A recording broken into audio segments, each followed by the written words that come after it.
Regardez bien les voitures garées dans votre rue, parce qu'en ce mardi 28 avril 2026, le paysage automobile français est en train de s'effondrer. On ne parle pas d'une simple baisse des ventes, on parle d'une exécution industrielle. Des icônes comme le Peugeot 3008 ou le Dacia Duster, qui dominaient le marché il y a encore 2 ans, sont aujourd'hui sur la liste noire. Des modèles que les Français ne veulent plus. Pourquoi ? Parce que le marché ne baisse pas, il se vide. Entre des prix qui ont explosé de 33% en 10 ans et des salaires qui stagnent, l'équation est devenue impossible. Voici l'autopsie des SUV que vous devez absolument éviter en 2026. Bienvenue chez Autolucide. Commençons par le séisme de l'année, le duo Peugeot 3008 et 5008.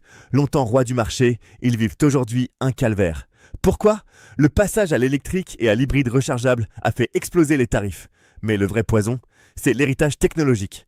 Les acheteurs d'occasion ont enfin compris les risques du moteur PureTech et de ses courroies à bain d'huile. La confiance est brisée. Même avec le nouveau design spectaculaire, les clients hésitent. Payer 45 000 € pour une Peugeot quand la fiabilité historique est remise en question à chaque coin de rue, c'est un risque que les pères de famille ne prennent plus. Le lion ne rugit plus, il essaie de survivre à sa propre réputation. On reste chez Stellantis avec le DS7. Le fleuron du luxe à la française est en train de devenir invisible. Moins 30% de ventes en un an. Pourquoi ? Parce que DS a voulu jouer dans la cour de BMW et de Mercedes sans en avoir la solidité de revente.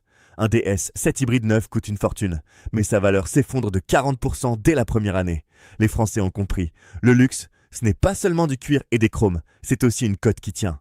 En 2026, le DS7 est un SUV magnifique que tout le monde admire, mais que personne ne veut plus financer. Le choc mondial vient de Tesla. En 2023, la Model Y était la voiture la plus vendue au monde. Aujourd'hui, elle chute de plus de 30% en France. Même le restylage Juniper n'a rien pu faire. La vérité est brutale. Tesla n'a pas perdu à cause de la batterie, mais parce qu'elle est devenue un pari politique. Acheter une Tesla à 50 000 € qu'il faut justifier en réunion de famille à cause des provocations de son patron, c'est un luxe social que les gens refusent. Pendant ce temps, les géants chinois arrivent avec des produits aussi connectés et 30% moins chers. Le roi américain est officiellement détrôné. Le Dacia Duster est l'exemple type du suicide marketing. La 3e génération devait tout casser, elle a tout cassé, sauf les records. Pourquoi ? Parce que Dacia a oublié d'où elle venait. Le Duster n'est plus low cost. Proposer des versions à 25 000 €, c'est s'attaquer frontalement à Renault et Peugeot. Mais Dacia n'a ni le réseau, ni le SAV pour justifier ses prix. Les Français achetaient un Duster pour faire une affaire, pas pour payer le prix d'un Captur. Le Logan des SUV est très mort le jour où il a voulu devenir premium. Le Ford Puma subit un abandon industriel. 11 milliards de dollars de pertes pour Ford sur le dernier trimestre. Des usines qui ferment, une gamme européenne qui se réduit comme peau de chagrin.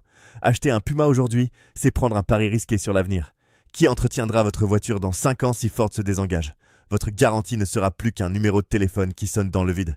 Le Puma est techniquement correct, mais industriellement condamné. C'est la chute qui doit vous inquiéter le plus. Le Tucson.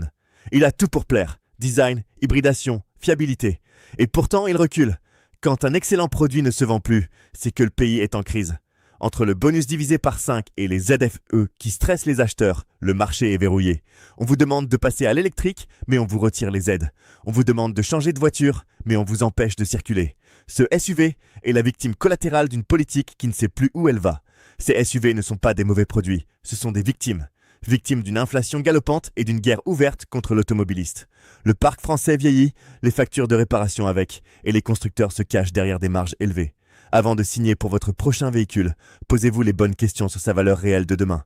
Ne soyez pas les pigeons d'un système à bout de souffle. Abonnez-vous dès maintenant à Autolucide pour ne plus vous faire pigeonner lors de l'achat de votre prochaine auto. Rejoignez la résistance. Et surtout, restez lucide.